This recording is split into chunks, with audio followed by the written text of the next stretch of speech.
One windy autumn morning, Pooh and Piglet were sitting in their thoughtful spot, wondering what to do that day. "What I think," said Pooh, "is we'll go and see everybody to wish them a very happy Thursday. Come on, Piglet." So that's what they did.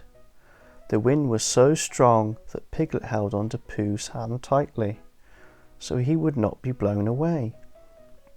Pooh and Piglet walked in the direction of Kanga's house. Pooh shouted to Piglet that that's where they'd go first, but poor Piglet couldn't hear because his ears were streaming behind him in the wind. Piglet was especially glad when the pair arrived to visit Kanga and Little Roo. As it was around lunchtime, they decided to stay to lunch, and the wind outside was very blusterous indeed. After they said goodbye to Kanga and Roo, they pushed on quickly to Rabbit's house.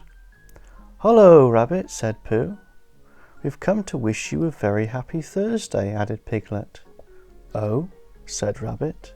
They sat down for a little while, but Rabbit was having one of his busy days, so by and by Piglet and Pooh set off again. By this time it was afternoon, so they went to see Christopher Robin, because they knew he would be at home. Christopher Robin was at home and was very glad to see them. Pooh didn't like to refuse when Christopher Robin offered them a very early tea, which is one that you forget about afterwards. Next they visited Eeyore. "Are you lost?" Eeyore greeted them. "We just came to see you," squeaked Piglet, "and to see how your house was." "There it is," replied Eeyore, "still standing." After a short while, with neither Pooh nor Piglet nor Eeyore saying anything, Pooh plucked up, "Now we're going to see Owl. Goodbye, Eeyore." "Goodbye," said Eeyore, "and mind you don't get blown away, little Piglet." Getting to Owl's house took rather longer than they thought it would. As of each few steps forward, the wind blew them backwards again. Piglet held onto his ears so they would not be blown away entirely. They were very glad when they reached the shelter of the 100-acre wood. They passed the 6 pine trees and soon found themselves at the door of Owl's house, the chestnuts. They knocked loudly. "Hullo, Owl," said Pooh. "I hope we're not too late to wish you a very happy Thursday." "Well," wondered Owl, "it is still Thursday, so I suppose you are in time. Sit down, Pooh. Sit down, Piglet," he said. Pooh helped Piglet onto a chair before sitting himself closest to a jar of honey, which stood stickily on the table. When they were sitting comfortably, and Owl had poured out cups of tea for them all, he exclaimed, "Am I right in supposing that it is a very blusterous day outside?" Piglet felt his ears, which were still ringing from the cold. "Yes, Owl," he said, "very." "Well, it was on such a blusterous day that my uncle Robert, whose portrait is behind you upon the wall," Owl began, when suddenly there was a loud crack. "Look out!" called Pooh. "Out of the way, Piglet. I'm going to fall on you." "Help!" cried Piglet. Chairs suddenly fell over, books jumped off the shelf. A clock slithered off the mantelpiece and onto the floor, and Pooh and Owl landed with a bump. In one corner of the room, Owl's tablecloth began to wriggle and wrap itself into a ball. It rolled across the room and stopped, putting out 2 pink ears. Then it unwound itself, and Piglet appeared from underneath. "Pooh," squeaked Piglet. "Yes," came the answer from an upturned basket chair. "Are we still in Owl's house?" "I think so," said the chair again. "Oh," said Piglet, "it's just that Owl's letterbox is on his ceiling, which seems a very strange place for it to be. Look." But Pooh was not in a very good position to be looking. He was lying face downwards on the floor under Owl's large chair. Together, Owl and Piglet pulled and pushed at the chair until their friend Pooh came out again. "Pooh," said Owl hauntedly, "did you do this?" "No," said Pooh. "I think it was the wind that's blown your house down, Owl." "Then it cannot be your fault," said Owl, as he flapped the dust from his wings. Pooh rubbed his head with his paw and pressed his poor old nose. "It hardly seems fair," Pooh began to hum, "to lay out a bear so he's flat on his tum under such a big chair, and to Owl did come and pull out the bear, though he's still a bit numb." Then Owl coughed firmly and said if Pooh was sure that was all, then they would now think about the problem of how to escape, because what used to be the front door was now Owl's ceiling. "Could you fly up to the letterbox with Piglet on your back?" Pooh asked. But Owl said he didn't have the necessary dorsal muscles for such a plan.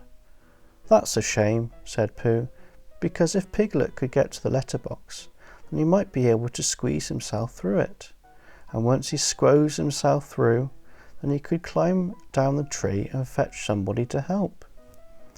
Suddenly, a very clever idea came to Pooh. "Owl," Pooh explained, "we will tie a piece of string to Piglet, and you can fly up to the letterbox with the other end in your beak, push it through the wire and bring it down to the floor for Piglet to climb up." "Supposing the string breaks?" asked Piglet. "It won't," said Pooh, and he told Piglet that if he did manage to climb, the string would save them all, and Piglet would have done a very grand thing. When Piglet was comforted, he did just as Pooh had told him he should do and began to climb up the string very slowly, with Owl and Pooh looking on admirably. Piglet would have liked to have shouted, "Look at me," if he hadn't been afraid that Pooh would have let go of his end of the string, so he just let his ears glow pink at the tips with pride instead. Soon he had reached the letterbox and opened it to see what was on the other side.